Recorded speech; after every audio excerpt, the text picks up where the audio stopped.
Hello everybody, welcome back to the James Lawrence Allcott channel. Now I'm going to be talking about QPR and the fact that they've been hit by a £42 million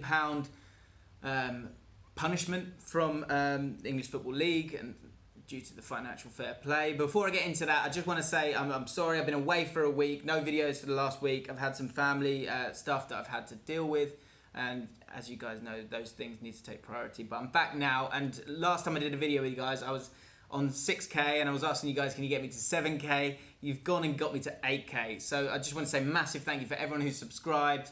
And look, the next marker is 10k. I've said from the start, you are original gangsters, you are OGs of my channel if you subscribe before I get to 10k. So if you're watching this and you feel by the end of the video that I deserve to be subscribed to, then go ahead and hit that button. But what I've got to talk about obviously is QPR. I'm a QPR fan for you guys who don't know. Season ticket holder for nearly 20 years now. Supported them since I was 5 years old. And they've been hit by just a huge fine, and it's something that's been a part of football for a few years, financial fair play, and it's something that's rumbled on for nearly 4 years when it comes to QPR. I've got it all in front of me here. There's the numbers involved, and I'll dive into that, and I'm going to dive into my thoughts on financial fair play and on this punishment. But the overall feeling initially is relief. Relief that it's done, relief that it's over, that QPR can start to move forward now without that sort of looming so large. And it is a massive shadow when you're worried about the existence of your football club. Like to think that I couldn't have QPR in my life I honestly can't even imagine it. And although this is obviously a huge amount of money, the way it's been put together, I feel like for both sides there's almost an element of understanding of what the English Football League are trying to achieve, and from QPR's side there's an understanding of that they went well overboard. But the bottom line is there's now a line being drawn and they can move on for it. So let's get into the details of it. So the settlement includes a 17 million fine of the 42 million quid that comes from this punishment, which was upheld. QPR tried to appeal the decision and it didn't work out. But 17 million is a fine that QPR are going to have to pay. They're going to be able to pay that over the next 10 years. So that's not going to hurt QPR as much as, for example, a loan that we used to have where we were having to pay 10% interest on a £10 million loan that we had. And that was really, really crippling us for a long time, QPR, before the huge money came into the game. So 10 years they've got to pay that off, which feels good. And I've watched a video with Lee, who's the chief executive, and he's explained that should kind of allow QPR to still move forward, to still have ambitions to move forward. 3 million they're going to have to pay in the EFL's legal costs, and the club shareholders, who the whole mess of this really came from a wage bill that was 75 million and the total turnover was 38.6 million. So that's 195% over the turnover. And a lot of the shareholders tried to swallow that up. Financial fair play, the rules and the EFL decided that wasn't reasonable, that you shouldn't be allowed to just swallow things like that up. And I'll get into that right at the end of the video, why I feel like that's slightly, it's not really understanding the real problems when it comes to owners, in my opinion. But I'll get into that at the end of it. But then the other aspects of it are the 22 million in outstanding loans that the club shareholders are going to write off. So that's not going to hit QPR's pocket at all. It's going to hit the shareholders' pocket, which for me, I'm delighted with. That means, again, QPR aren't going to totally fall like a stone. Although I think we are going into a season where we're going to really struggle because of the age of the squad and not really knowing how much potential this squad's got. And we'll also be under a transfer embargo in the January transfer window. We've not really bought anyone this window. So I think that was probably with the idea that they didn't know how this was all going to work out. Although saying that, before the appeal actually totally took place, this settlement, had been agreed. So they were in a position where the EFL had got into a position where I think they understood that the way they set it up previously, they didn't really get the rules in place in a way that could be sort of watertight. And I still think there's a lot of confusion. I think Lee Hoos has said that himself. Now there's this new era of you've got 3 years and you've got, if you're in the championship, you've got 13 million quid that you can report as losses each year, and you've got 3 years to kind of put that together. So that's 39 million. So now there's a little bit more time to get yourself sorted out. But you're seeing teams like Aston Villa are struggling. Sheffield Wednesday, watch out for them when they put forward their accounts. They're going to be struggling.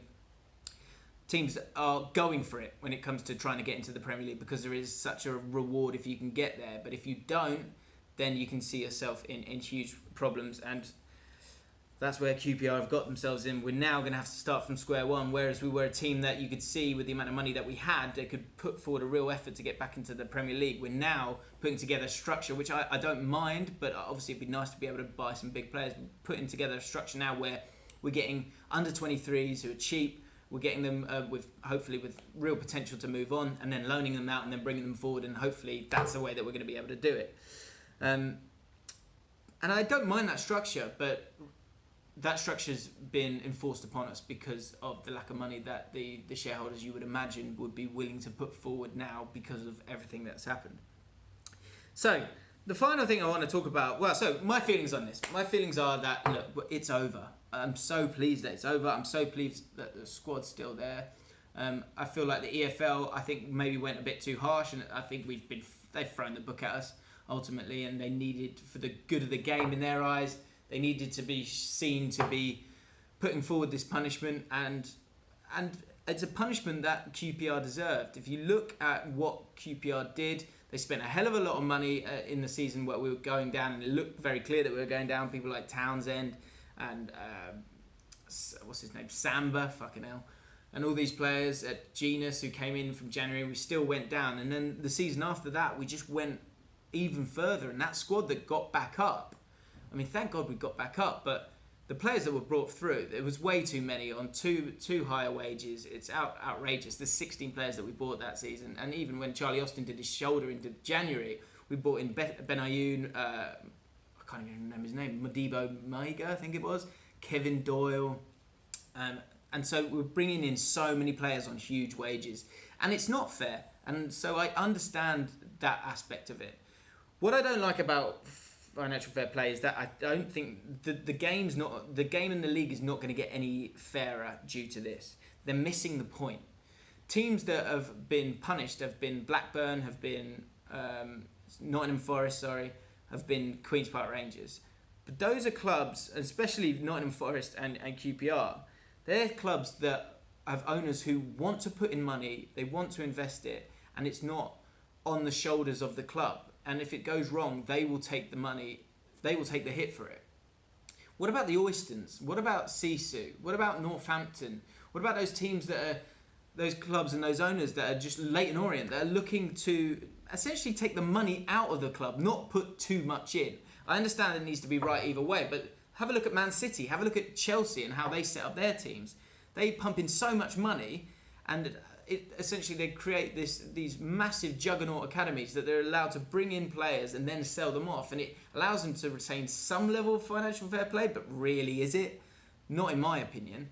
So what we're seeing here is you're making it harder in a game that is ultimately dictated by money for teams to get up to the level of anyone else, and all that's going to happen is the big teams are going to get bigger, and then the gap is going to get larger and larger elsewhere, and the gap between the Championship and the Premier League is going to get worse and worse. And QPR are the first, but they're going to be the last, not in my opinion. There's going to be a lot of other teams that are going to struggle with financial fair play. I think there's a place for it, but I still think there needs to be a lot ironed out to create a fairer competition. Sport is based on competition. In the Championship, you've got that at this moment in time, but even in the Championship, I worry that there are teams spending so much money now. Maybe that's just the filtering down from the Premier League, but there's so much money being spent now that other teams are going to struggle, and the gap between League One and the Championship is getting bigger and bigger as well. So ultimately, my thought is that QPR deserved a punishment. Did it need to be that much with the confusion of the rules at the time? I think the fact that we doubled down and spent so much means that, look, you take that gamble, and we did, and it hasn't paid off. Now are we in a better footing? I'm not sure. We're still in the Championship. Tell me at the end of the season, it's probably going to be the hardest season for QPR in a long, long time, because we aren't going to be able to buy our way out of it. We're going to have to trust a group of young players and hope that they can deliver for us and keep us in this league. And we'll see just how much Tony Fernandes and those shareholders really care about QPR once we get the other side of this January transfer embargo. So those are my thoughts on it. look, I care about the club, and you want something to dream for, but the soul of the club went when you had Harry Redknapp and all these players that he was bringing in. So as much as we're in a period of time where you want to be excited by transfers, and I get that, often the soul of the club is the most important thing. So those are my thoughts on the financial fair play. QPR have been hit with a £42 million fine, but at least it's over. We can draw a line. QPR can hopefully move forward. If you're a QPR fan, then let me know your thoughts on all of this. Very complicated situation, so forgive me if I've gotten anything wrong.